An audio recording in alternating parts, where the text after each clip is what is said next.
we go to Carmi Levy with tech. And Carmi, first of all, thank you for being here. Do you have a sort of a tech take on this Pope? Yeah, I do. I spent most of the day, I think like most people, watching just out of the corner of my eye the live stream of the chimney on top of the Sistine Chapel that they installed just for the conclave.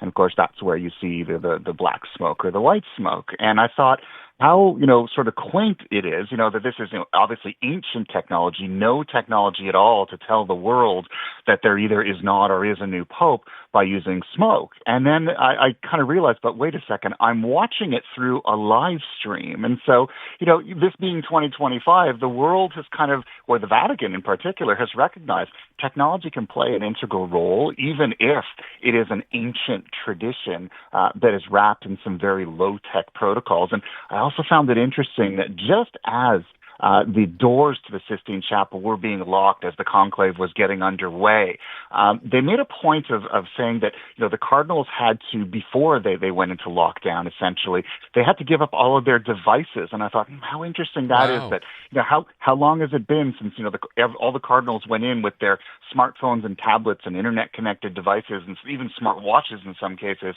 and had to essentially put them in a box like many of us have to do when we go to a concert, only to be given them back when everything is over. So technology is very slowly kind of leaking its way into this ancient process, but obviously those old low-tech methods still hold a lot of sway. Yeah, it's funny as you said that. I didn't even realize that, and I thought they'd have to hand over like their feathered pens and papyrus notebooks, but apparently no, now they have devices. All right, let's move from the Pope to what you might expect logically next, and that is Netflix. So Netflix, and this is interesting because I never really thought much. I wonder how many people think much of this anyway. Their home screen, which has been the same, I think, virtually forever, is finally getting a change. What's going on?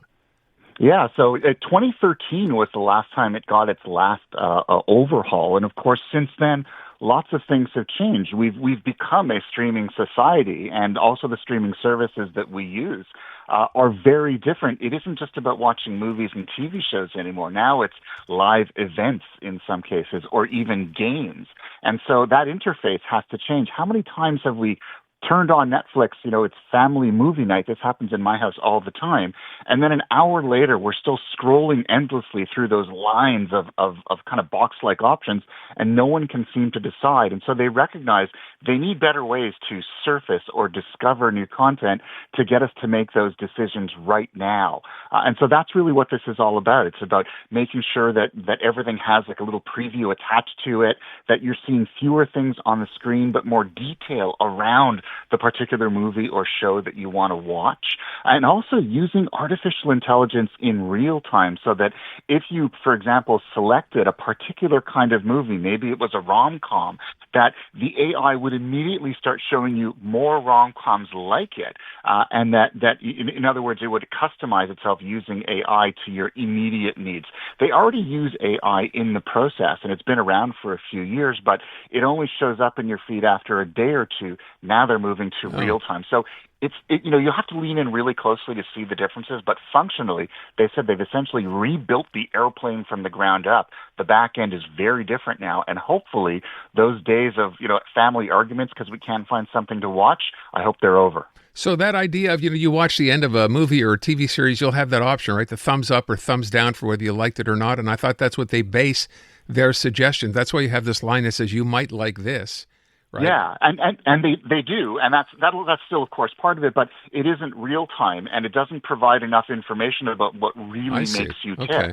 So even the very act that if you're scrolling through a whole bunch of choices and you slow down to watch something, or you click on the details link, or you watch the entire trailer, now Netflix is going to use AI to go, ooh, Aaron's really interested in that. Let's show him more of that right now, and so it'll keep responding to you in real time. Okay. To the point that you get to that decision much more quickly. So we talked a couple of weeks ago when tariffs came up about, if you're going to buy a laptop or a gaming system, maybe consider getting it sooner rather than later because of these tariffs. Microsoft just announcing they're increasing Xbox prices. It's already happening.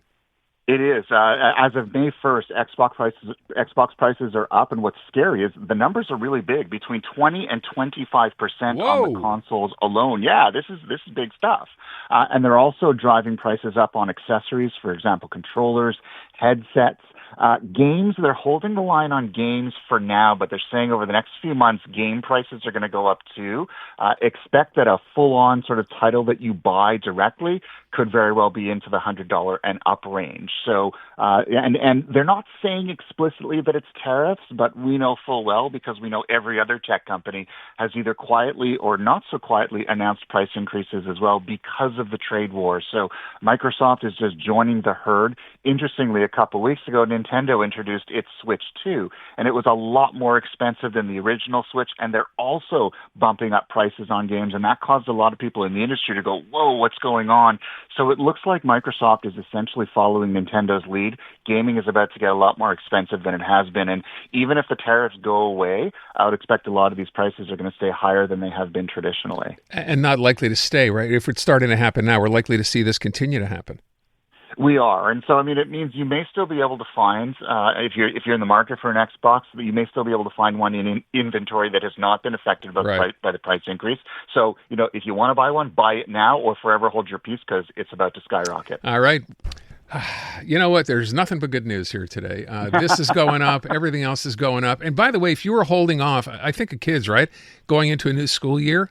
Have we started to see prices on PCs or laptops or whatever go up as well, or is that for sure to come, you think? Yeah, we've already seen some announcements. For example, Asus, a very large manufacturer of laptops, has announced a 10% increase in prices, although it isn't clear how they're flowing through into Canada. It was officially announced in the U.S., but we also know that their warehouses service Canada too. So I would expect if you are in the market and you're kind of starting to think about, does my kid need a new laptop for the next school year?